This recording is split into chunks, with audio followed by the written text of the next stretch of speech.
Ky podcast vjen për ju me mbështetjen e X1, Philip Lane Residence dhe 1001 Solutions. Mirë se erdhët në puntatën e radhës, një puntatë ndryshe kësaj radhe, jo për nga përmbajtja, jo për nga rëndësia, sepse kemi një të ftuar shumë të rëndësishëm, Ilir Dushkajn, të Kolonial Bar Tirana. Mirë se gjeta. Mirë se na erdhe Ilir, është nderin tonë të kemi këtu prezent për të na mësuar nga eksperjenca juaj se si e të bërit brand të një biznesi, sepse edhe vetë neve, përfaqësuesit apo administratorët e njësie vendore, do t'ishte mirë që të krijonin brandet aty në atë njësinë tonë, sepse ka ardhur koha e brandeve për të përfituar sa më shumë nga resurset që ofrojnë drejt njësive tona. Po shikon, në fakt është vërtet Juli, sepse sidomos shërbimi në një vend si neve që kemi 2 milionë gjysmë paka shumë banor, edhe kemi gati 12 milion turista, mendoj që është detyrueshme që jo vetëm gjitha njësit vendore duhet kenë duhet ta shikojnë atë konceptin si biznes. Më ka pëlqyer para disa viteve Bashkia Koçë për shembull që ka shfrytzuar këto brandet e njohura të Tiranës, si ndërto edhe lokalet e mia, që i ka tërheq në Korçë për tërheq edhe atë klientelën e Tiranës ku shkonin në Korçë. Për të patur një ofertë edhe ai. Për pas një ofertë. Po shiko, nëse ne dimë që pjesa më e turizmit brendshëm janë nga Tirana, sepse edhe numri i popullsisë më i madh është në Tiranë. Edhe nëse ty të njohin njerëzit si biznes suksesshëm, edhe kur do vinë tek ai qyteti tjetër që mund të jetë Shkodra, mund të jetë Vlora, mund të jetë Saranda, e kanë më shumë është si një notë garancie që po shkojmë te Koloniali edhe aty sepse dimë se çfarë marrim, çfarë shërbimin marrim, çfarë produktit marrim ose çfarë na gjen. Si ju lindi ky pasioni për koktejlet dhe kur i thatë vetes që po do të bëjmë një brand në këtë fushë në Shqipëri? Shiko, unë kam shkuar në Itali në 2000-shin, edhe në atë periudhë ishte një film shumë i njohur, Cocktails, me Tom Cruise. Tom Cruise ishte, që në këtë rast aktori, personazhi kryesor, ishte një çun i ri nga provinca amerikane që shkon në New York, edhe gjendet me të vështirësinë e mjetesës në New Yorkut që gjen si punë e parë për të vazhdu studimet, të punonte një bar, ku fillon të mësonte koktelet e para, ku fillon të mësonte të njihe me jetën e natës, por që realisht jeta e natës është një komponent i rëndësishëm i jetës tonë përditshme. Pra, është momenti ku njerëzit harrojnë punët, harrojnë hallet, harrojnë edhe duan të jetojnë ato momente, të harrojnë përditshmërinë. Edhe këtu fillon si gjenes kjo, por pastaj shumë rapa kam vënë re që jeta ime pak a shumë ka shkuar si ajo filmit. Pra me atë suksesin, me gjithë ato peripecit që ka profesioni jonë si bartender, se unë kam filluar si bartender, por se universitetin e parë kam marrë për histori gjeografi. Dhe sa Milano pastaj kur fillot të bindja veten që unë ditë të bëj produkte të mira, me lindi ideja thash që unë duhet studioj edhe të shes, sepse ti mund të bësh gjëra shumë të mira, por nuk pa aftësinë me shit, me i prezantu, me i ta dërsurnit me marketingun, edhe filloi të studioj pastaj marketing administrim shitje. Po, në pak fjalë, si do ta përshkruarit ju Kolonial? Atmosferën e Shiko, Kolonial është shtëpia, edhe pse ky emër? Kur erdha në Shqipëri ishte, vija me idenë që do krijoj një lokal me atë stilin barok, klasik, për ato njerëz të fisëm që do vinë të pinin një gotë, me atë muzikën në sfond, një jazz, një blues të këndshëm, atëherë pije duhani brenda, pra krijon të fikso atmosferën e një koktel bari barok. Por që gjeta disa elemente lokalesh me të njëjtin stil, edhe më raj miti. Nuk mund bëja një arredim, flasim gjithmonë të arredimi. Nuk mund bëj një radim modern, atëherë ishte shumë e bardha, sepse e bardha nuk shkon shumë me ushqimin, me pijen, do ishte shumë larg, do ishte shumë ftohtë. Nuk mund ta bëja etnik, sepse ishte shumë e përdorur etniku ato me rrota, me qerre, me karroca, me kështu. Edhe thash, okay, do gjej një zgjidhje tjetër që është ajo. Meqenëse mund ka pëlqyer gjithmonë, kam qenë i dashuruar, vazhdoj të jemi dashuruar me Buda Barin, edhe me stilin oriental të gjës. Edhe thash, okay, kjo më kushton edhe më pak për ta redu. Por e gjitha në fakt lidhet sepse unë kisha vënë një bast që unë mund të hap një biznes suksesshëm me shumë pak të ardhura. Kundrejt disa miqve të mi, kolegët mi që kishin lokal, që kishin hedhë një shifër shumë të madhe, mendoj për kohën, për ta redu, sepse ato mendonin që arredimi është ai që e tërheq klientelën, ndërsa unë isha kundër kësaj, mendoja që është ideja edhe produkti ai që bën me të bë suksesshëm, jo investimi.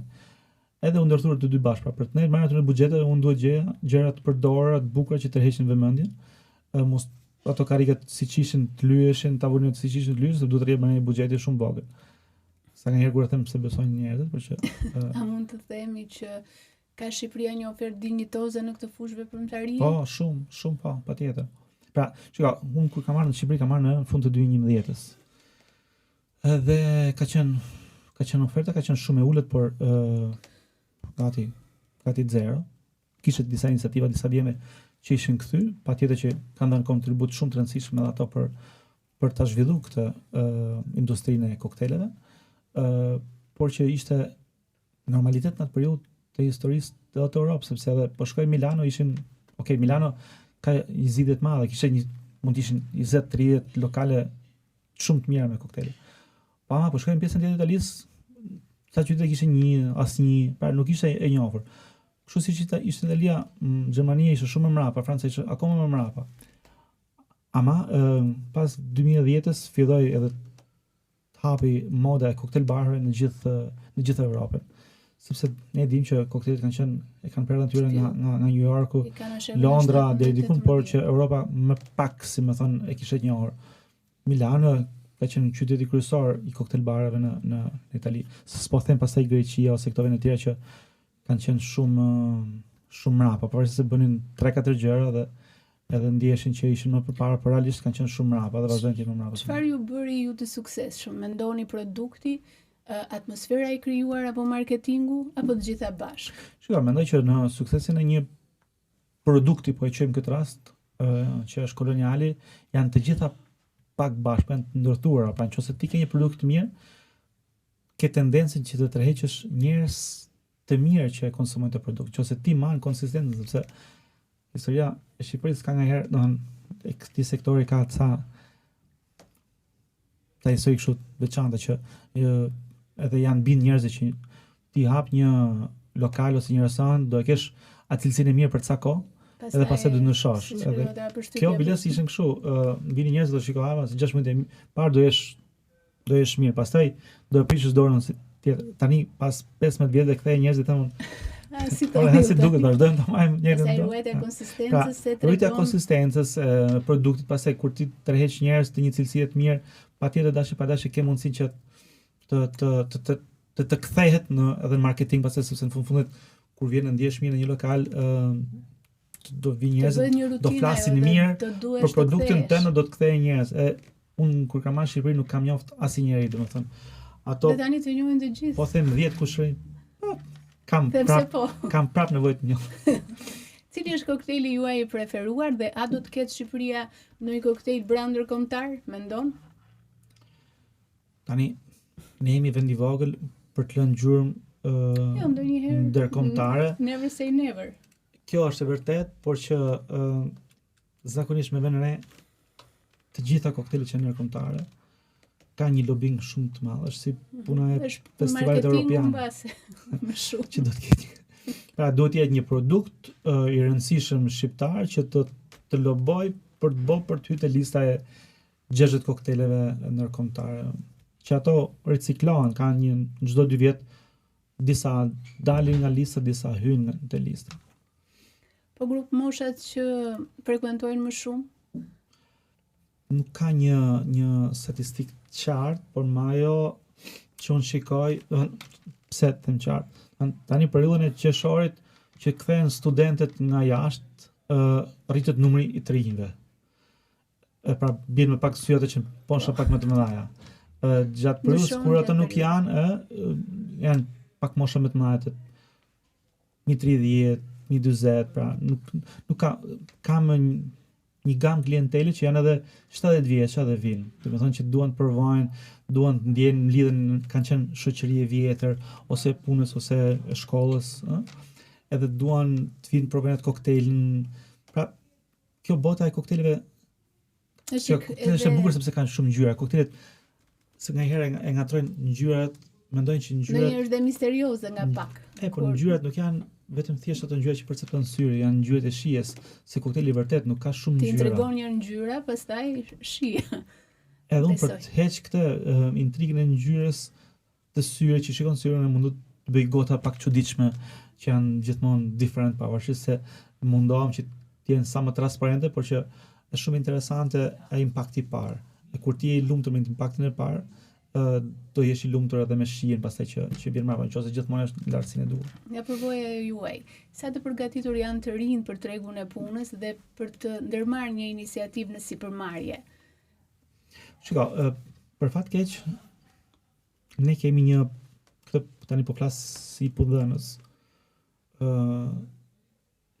kemi një deficit shumë të madh me kulturën e punës punëtorëve. Verej që ato të rinj që kanë punuar jashtë, janë këto që janë kthyer nga Italia, nga Greqia, mi gjitha, po edhe nga vendet e tjera, kanë ndryshojnë komplet qasin kundrejt obligime që kanë kundrejt punës. Ndërsa një pjesë e madhe atyre që janë rritë në Shqipëri paren shumë nga ku kanë punuar. Pra ka pas punëdhënës që s'kan pas eksperiencë për vetë dhe e kanë transmetuar atë mos respekt për punën. Edhe e vere në shumë raste për fat keq këtë. Edhe është një në ato plagë sepse ne bëjmë atë luftën me veten tonë që t'ju japim të ardhurat dinjitoze ose t'ju krijojmë mundësi, sepse ngaherë abuzohet, për shembull, restoracioni nuk ka paga të larta, sidomos në shërbimi i restoracionit. Por mos të harrojmë që ne funksionojmë edhe këtë shpesh herë edhe për panelet ndryshme që harrojnë që në Shqipëri funksionon tipsi, bakshishi, siç ndodh në Amerikë. Po. Pra, vërtet që pagat e shërbimit, sepse kuzhina, ajo që është pjesa mas banakut, ato kanë paga goxha dinjitoze. Por shërbimi ka pagat më të ulta sepse thjesht kanë të ardhura goxha nga bakshishi, që është pjesë e kulturës tonë, por që është një e mirë, mendoj, sepse edhe bakshishi lët në bazë të aftësisë të punëtorit, pra nëse ai është i Zotit që të shes mirë të lë klientin e kënaq, po. Për mua do është mënyra më e mirë pagesë që mund të ekzistojë në herë. Sa e rëndësishëm është besimi te stafi apo tek njerëzit që ju besonin në këtë punë, dhe a ka investuar mjaftueshëm biznesi tek njerëzit e vet mbi të cilën e ngre një punë? Ka investuar, mendoj. Tash më preka më përpara që një pjesë e biznesmenëve të sektorit ton jo gjithmonë kanë pas kualifikimin e duhur. Pra duke mos e njoft si fush, thjesht e njohin si biznesmen, ngaherë nuk kanë as ato njohuri të duhura për ditë të investojnë tek personeli. Verej për shembull disa iniciativa të disa personazheve që bëjnë investime shumë të mëdha, ngaherë kërkojnë në një moment caktuar kërkojnë atë ndihmë që do ndihmosh tani për kualifiku personelin, edhe ti patjetër që do i paraqesësh një faturë për atë bë. Pra, një person që investon 1 milion, 2 milionë euro për të bërë një investim, edhe ndalet para një vlere qesharake, të gjithë mendojnë që investimi ka marrë kur ka marrë ndërtimin. Jo, investimi fillon kur ti fillon shërbimin. Kështu që atë e nënvlerësojnë. Pastaj bëjnë ato gabimet e mëdha që paguaj njerëz shumë më tepër, edhe unë mendoj që i prish më shumë këto raste, edhe raste që më kanë ndodhur, më kanë marrë njerëz që mbas e lanin gotat te lokalet e mia, edhe këto i bënin menaxher thjesht sepse ka punuar te koloniali. Po, pra ai nga një pagë minimale sepse një që lan gotat sepse s'ka eksperiencë, pra sipas ligjit do marrin pagën minimale, që nuk ndodh të marr fiksat minimale, por që gjithsesi po vetëm se idenë që të njeh diçka edhe nga dëshpërimi, sepse ato nuk kanë pas një projekt për ta zhvilluar biznesin e tyre, pasi që e kanë ndërtu. Pastaj bëjnë to gabime që shkojnë bëjnë oferta njerëzve, edhe i lënë edhe pa marrë profesion, sepse ai që ka mësuar me lagota, aq din, ditë mushi got me verë, po jo më shumë. Kështu që ti mos jep vlerat e një menaxheri. Edhe më besoj që ndodh shumë, sidomos këtë fazën tani, nga mahi deri. Patjetër, po se ndodh ajo konkurrenca me jugun andaj. Si e menaxhoni ju atë peshën e përgjegjësisë për ato familje që keni në punë aty në biznesin tuaj? Peshën e përgjegjësisë që nesër mund të mos t'i garantoni të ardhurat e nevojshme, sepse i keni ju si barë në një farë mënyrë. Është e vërtet kjo. Unë s'kam mirë asnjëherë ta shoh nga të këndvështrim, sepse mendoj që çdo person që ka dëshirë të punojë sot, ka punë pafund. Edhe flitet shpesh që njerëzit ikin, mësaj që flitet që njerëzit po ikin nga Shqipëria, mendoj, unë jam dakord që të ikën njerëzit. Secili në një botë të lirë, sidomos të rinj. drejta e lëvizjes. Meqense ne kemi probleme shumë të mëdha me shkollat profesionale, që nxjerrin njerëz që përgatisin njerëz për punë, unë mendoj që do është shkollë shumë e mirë ajo të ikurit. Pra ikin, shohin çfarë bëhet atje, mësojnë për të punu, kanë respekt për punën e tyre dhe kthehen. Edhe mendoj që edhe atje kuptojnë që ai francezi, italiani, gjermani nuk bëhet i pasur pas 3 vjet dhe punë, sepse do ishte ndrysh. Po. Pra ato vërtet marrin. Ka një mentalitet tani për fitimin e menjëhershëm. Jo, mendoj që ti shkon në Gjermani dhe bëhesh i pasur, kupton. Por e vërtet ti mund të marrësh atje 1800 a 2000 euro. Por janë shpenzimet mbrapa ato që ndikojnë. Nuk është se tash po mori 1800 euro në Gjermani dhe vjen jeton në Shqipëri, po, a ka i punë që ti e bën kështu? Ka kosto të tjera, plus, që duhet. Edhe unë mendoj që këto nisma duhet menduar mirë, besoj. Tani e them nga halli këtë që bëjnë mirë që ikun, sepse bëjnë mirë sepse mësojnë dhe do kthehen njerëz, do ketë një boshllëk për një periudhë caktuar, patjetër. Kultura ndryshme mëson shumë, patjetër që ka të mirat e saj edhe kjo. Një numër të madh të bizneseve të sukses në sektorin tim janë njerëz që janë kthy nga eksperjenca jashtë vendit. Pra nuk është se kanë sjellë vetëm parat, kanë sjellë me gjitha eksperiencë, njohurinë për atë profesion. Ekspertizën ditë t'ja japin. Siç e sollot ju një ekspertizë këtu në lidhje me këtë pjesë. A e ka prekur ndonjëri liri fundit dhe është ngritur sërish më i fortë gjatë kësaj rrugëtimi, gjatë këtij rrugëtimi? Shiko, apo ka pasur vetëm sukses? Isha i ftuar në një mision, një panel para jo shumë kohësh më parë. Edhe tema ishte që do të flisim për marrëdhënien tonë me paranë. Edhe një ndër ato pyetjet e moderatorës ishte që a keni qenë herë pa para? Edhe po mendoja, nuk ndihesha që kisha qenë herë pa para. Kjo nuk do të thotë që kam qenë i pasur. Patjetër. Por sepse ekzigjencat e mia në atë moment të saktuar, ti ke qenë i përmbushur, kam qenë i përmbushur, kështu që nuk e kam ndier mungesën. E njëjta gjë ndodh edhe me suksesin. Pra, unë edhe kur nuk kam pas sukses, kam qenë i lumtur me atë punë që bëja. Kështu që nuk e ndjej këtë të shkuarin poshtë, si më thon. E ke gjetur gjithmonë forcën për të ecur përpara. Shikoj, unë kam pak edhe natyrën time që unë shikoj goten gjysmë plot. Biles nga herë. Është mirë kjo. Edhe më shumë se sa gjysmë, edhe por sa gjysmë plot më shumë. Optimistik. Po, jam më pëlqen që po në fund që ka pse mos ti jesh optimist. Njeriu të shohë gjysmën plot, mendoj edhe unë. Me sa jam në Djenis, së fundi ke ndërmarrë dhe një iniciativë për bimet medicinale në Malsinë e Madhe. Keni një iniciativë private, kemi zbuluar dhe ne ca gjëra për ju. Po ka qenë një iniciativë interesante mendoj, sepse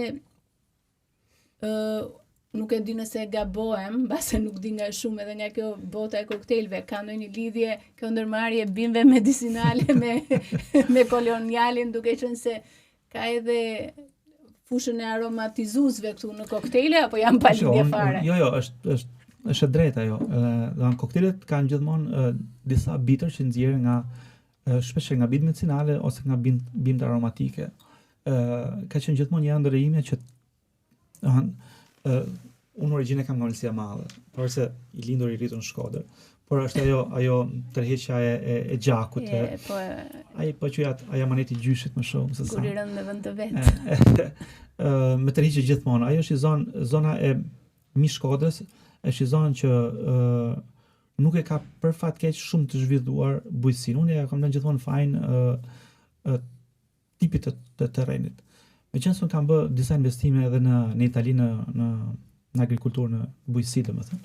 Me vreshtat, kam bërë në Sicili më precize, sa i që shkoja në Sicili, shikoja këto bimt e pistakios, fistiqeve, fisti që vjen nga Greqisë, pistakjo nga latinishtja, edhe që rriteshin në zonat shkreta ku nuk kishin ujë. Edhe më kujtoj gjithmonë e pjesa Edhe bëje lidhjen si për time. mi, thosha, ore, po sikur ta marr, ta provoj atje, pse s'ka atje. Edhe fillohet se un kam një partner në biznes atje që është agronom, është doktor në agronomi. Edhe thoja, Davide, po pse nuk e mbjell, nuk bën Shqipëri, thos, nuk lejohet me çon Shqipëri. Po mirë, pse s'lejohet me çon Shqipëri? Se po marr për ku është problemi. Edhe Lia Fajn asaj xhelozisë që një produkt shumë elitar siç është pistakjo del Bronte, nuk duan ta shpërndajnë në vende të tjera, sepse përveç se në Greqi në asnjë vend të Europës nuk prodhoi pistakjo. Edhe thoya ka një farë barriere që nuk duan.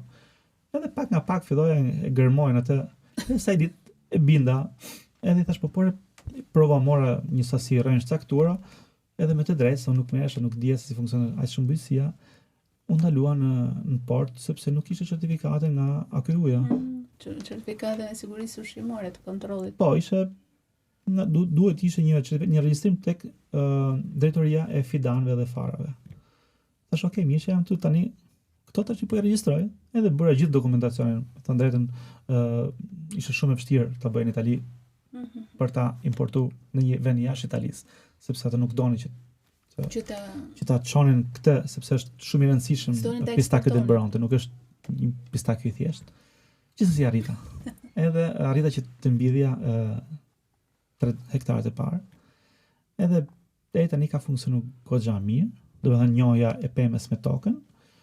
Kaloi dimrin, një dimër të egër si vjet që ishte goxha i fortë, e kaloi me sukses. Tani po presim verën, që të shohim thatësinë, sepse atje është vetë vera shumë nxehtë, sepse është shumë nxehtë e zonë, sepse reflekton edhe gurë që i ka poshtë. Por ajo që doja ta lidhja unë ishte sepse gjitha e zonë ishte investuar në bimë mjekësore. Pra një tokë që rrit bimet mjekësore si salvien, pra sherebelen ose shumë lloje, dhe ka shumë lloje tjera. Në të gjithë këto manuale që unë po lexoja tregon që është tokë me shumë vlera.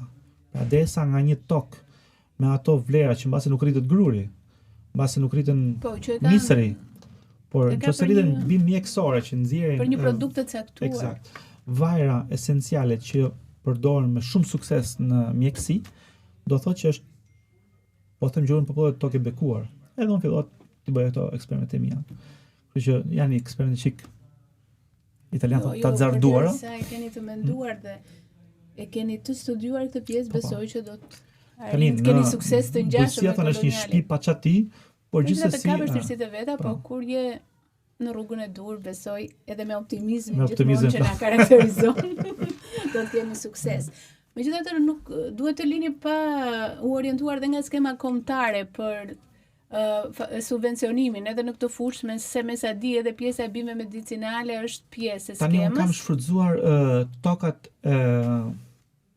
ka një problematik malësia e madhe, sepse nuk janë ndarë tokat me 7.500 ishin që në fillim, pra ka një edhe me 2020 nuk rregullua ajo pjesë, më duket. Tani me paketën e maleve mund ta shohësh. Tani paketa e malet e veri që është shumë e fokusuar tek ndërtimi i bujtina, por te agroturizmi më shumë. Por ajo ka dhe një sens që agroturizmi nuk mund të funksionojë pa pas tokën. Pra nëse unë që jam ai fermeri që kam tokën, nëse nuk subvencionohen, pra nëse unë s'kam dokumente, nuk marr subvencion. Nëse unë s'kam subvencion, nuk do të dalë me prodhim që ti çoj pastaj bujtinës.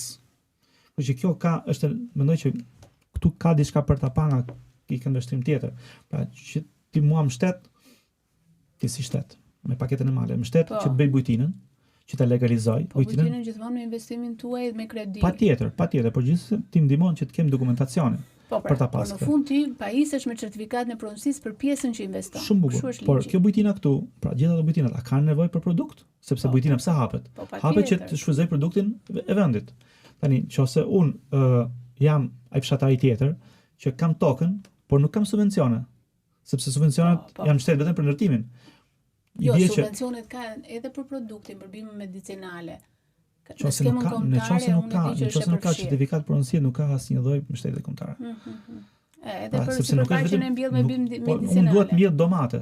Po, duhet kesh. Ato domate, pse duhet ndalë me kostë shumë më të larta se sa një tjetër që është i subvencionuar që këtë rast është Ka produkti disa grek. kriteri që është edhe dokumenti i pronësisë për pjesën. Ama ligji i paketës maleve nuk e ka përfshirë që është i fokusuar vetëm ndër ti bujtimeve.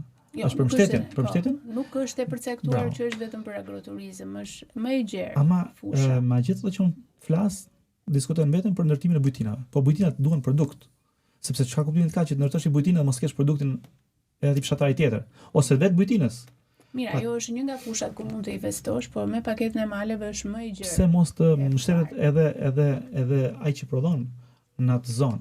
Pra në atë zonë që lejohet për të ndërtuar bujtinën, duhet mbështetet edhe prodhuesi patjetër. që shfrytëzon Të tokën në njëjtat funksion të të njëjtat prodhimit. të njëjtat po. certifikatet të krijohen, bën certifikatet të pronësisë për Kjo edhe është për e prodhuesit. drejtë, sepse jo, e kam menduar në fakt ka edhe zona të caktuar kur mund të investojnë në breshtarisë, si që një Po. përbim medicinale, Po. por në zonat tona duhet jenë pjesë e paketës në këtë këndvështrim, Shiko, sepse edhe ajo kërkon një investim të caktuar. Bima medicinale prap Juliana është bim pak vjeçare. Zjat 2, 3, 4 vjet vjeçare. Por unë që po mbjell pem mbi këtë pa e prek bime medicinale. Pra Kam bërë një investim në afat pra gjatë. kam bëj duhet jemi mbështetur se përndryshe pastaj nuk do më dal produkti as për të rregull nesër që Më thënë është një sugjerim që kjo duhet të rregullojë edhe këtë duhet të harrojmë pjesë. që rastin e pistakës Malësia e Madhe sot ka është për herë të parë në historinë e Shqipërisë që është mbjell pistakjo. Po është Edhe pistakjo hyrërishtasi. për herë të parë, po, në gjithë historinë tonë. Mostrojnë që pistakjo përveç se në Siçili, pra ka 3.000 hektar Italia, ka një 8.000 hektar ka Greqia, të gjithë pjesa tjetër Europës nuk ka. Tani kanë filluar edhe spanjollët pak edhe portugezët. Por deri para 3-4 viteve nuk kishte askush në Europë, përveç se tash 8.000 hektar në Greqi dhe 3.000 hektar në Itali, që furnizonin shumë edhe është Jo, edhe pistak kjo, cilësor. ajo që sugjeruat ju që duke qenë se zona e Malësisë së Madhe ofron Është fiks është klima edhe e toka. prodhimit të këtij Edhe kjo mund të ishte një, produkti bujqësor. unë kam menduar që është ardhmja e asaj zonat. Duhet pas incentiva edhe nga qeveria. Edhe pyetja ime e fundit fakt do të ishte çfarë sugjerimi keni ju për si për njësit vendore apo dhe për qeverisjen qendrore, çfarë mund të bëjmë më mirë në ndihmë të biznesit? Po ja, për shembull, biznesit sidomos në qëse do flasim te sektori i bujqësisë, kjo do ishte gjëja kryesore që në ato njësi bashkiake ku toka nuk është ndarë me 7500 ishin, paketa maleve të shfrytëzohej më mirë. Jo vetëm të mendohet vetëm për ndërtimin e bujtinave, sepse ne bujtinat vërtet po ndërtojmë shumë, por që vjen re për fat keq që shumë bujtina produktin e kanë ai nga pazari që vjen nga Greqia ose nga Maqedonia. Sepse aty fshatarit që nuk është i mbështetur ekonomikisht të zonës nuk i dalin kostot për t'ia shit. Kështu që automatikisht ai bujtinës do marr produkt që vjen nga Greqia, që mbështetet nga fondet europiane dhe nga fondet e shtetit grek. Kështu që pse mos i shfrytëzojmë Kjo ne? duhet riparë dhe ne unë personalisht do ndërmarr një iniciativë propozim për këtë çështje sepse është vërtet interesante. U tha në fakt në takimet e fundit që kjo paketë ligjore rregullon 2020-ën, por mendoj që sërish ka ende për të përshtatur projekt ligje apo aktin në ligjor në mënyrë që t'ju vinë në ndihmë për pjesën e produktit bujqësor. Siç ndodh për atë hapësirë kundërtor për sepse duhet që do tokë, marrë certifikat pronësie vetëm për pjesët që ndodhen në objekt, por duhet të jetë më i gjerë se kaq. Sepse ai objekti ka nevojë për produkt. Pra, ti ke ndërtuar një bujtinë që s'ka produkt. Çfarë bujtinë? Njerëzit s'do flen. Kështu që duhet besoj që është një sugjerim shumë i drejtë. Unë falenderoj nga zemra që ishit këtu sot dhe që morëm një mesazh shumë pozitiv për të gjithë, sesi me optimizëm dhe me këmbgulje të vazhdueshme, gjithë secili prej nesh, edhe ne që jemi përfaqësues të njësie vendore, mund të shkojmë drejt suksesit edhe nëpërmjet brandimit të avantazheve tona konkurruese. Shumë faleminderit. Ishte një kënaqësi.